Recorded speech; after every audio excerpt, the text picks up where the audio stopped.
Hello everyone, and welcome to the 14th in the October Gothic A Day Tempts the Vampires to Stay. As usual, I'll be introducing a text, giving you some idea of why it's important, and also some reading recommendations. Speaking of, we're 14 days in, so I'm sorry about what this might be doing to your reading list. At the moment, as you know, we're looking at different texts from different European countries. Now, of course, I can't be too ambitious here. I'm not going to be able to give you an overview of what is happening in different European countries in terms of the development of the Gothic. But hopefully this will be a sort of window onto that wider picture, and also will help to underline those cross currents of influence which are occurring between the British Irish Gothic and other European forms of the Gothic.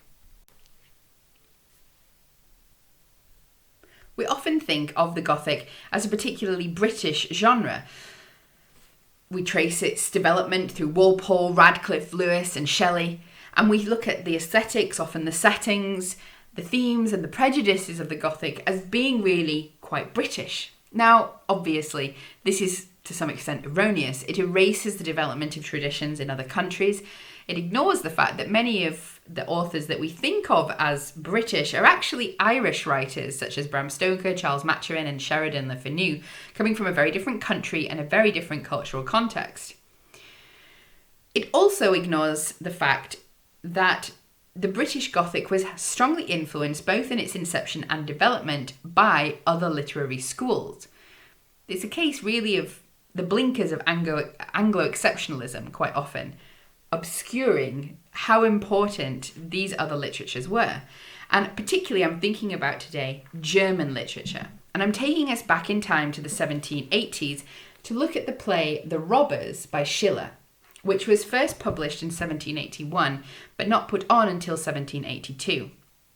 Now, it came right at the end of the Sturm und Drang period, or storm and struggle period in German literature, with its counter-Enlightenment emphasis on extreme emotions, struggle, and often violence on stage. It's seen as the forerunner of melodrama, but also of the Gothic, and particularly in depictions of these tortured heroes, of the Byronic hero and the sort of proto-romanticist literature.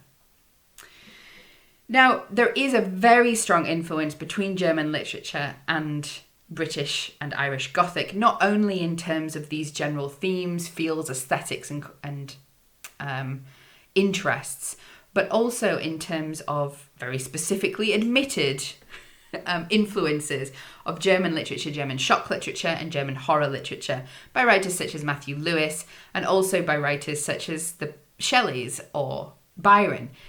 We remember that at the Via Diodati, for example, they were reading German stories.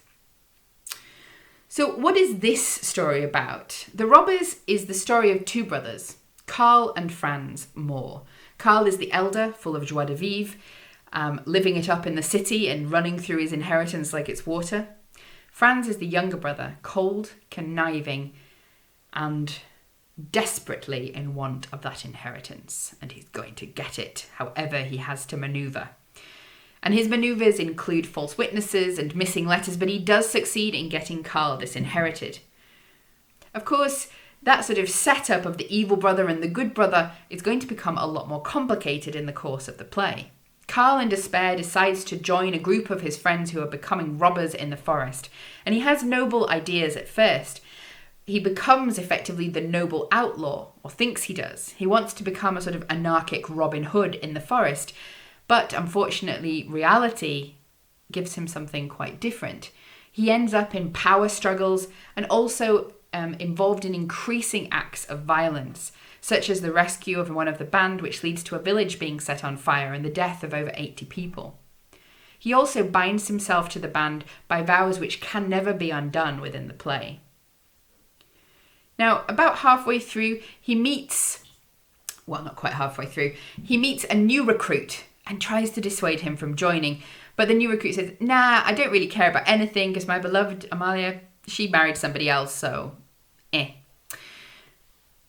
At this point, Karl remembers his beloved Amalia and goes home to see what's been happening. And what's been happening is that Franz has taken over the inheritance, he's pushed the father to one side, and he's been forcing his attentions on Amalia, trying to convince her to give up Karl, and be with him. But Amelia has not fallen for any of his lies. And also, in quite a cool move, when he tries to force himself on her, she disarms him and threatens him with his own dagger. Yes. But Carl returns home in disguise, finds the situation as it is, discovers his father sort of mouldering away, and decides that this needs to be avenged. Attacks the castle with his band of robbers, leading to his brother Franz's suicide. Now, this seems like it might be a sort of happy ending, but it really isn't. Carl's father realizes that he's the leader of a group of robbers and dies of a broken heart, and Carl finds that he can't leave the robbers because of the vows he's made, and Amalia, in a less cool move, is like, well, I can't live without you, so could you please kill me? Which he does, so spoilers and trauma. Sorry for that. It's a very dark play, lots of different speeches on suicide, on a sort of existential nihilism at times, and a large focus on scenes of horror and violence within the text. It's an interesting read, and I do recommend it. And if you ever get to see a production as well, definitely recommend. If you're interested in more of the German school and how it transmitted to Britain and Ireland, I would recommend reading Goethe, not because of the influence perhaps on the Gothic so much as the influence on Romanticism. So the Faust play is a particularly good intersection point perhaps with the Gothic, with its tales of demonic deals. I'd also recommend reading the tales, The Necromancer or Tales of the Black Forest by Peter Tutold, or translated by Peter Tutold, from the works of Friedrich Kalet, a German author, which gives you an idea of some of what was going on in the German Gothic and the German horror school more broadly.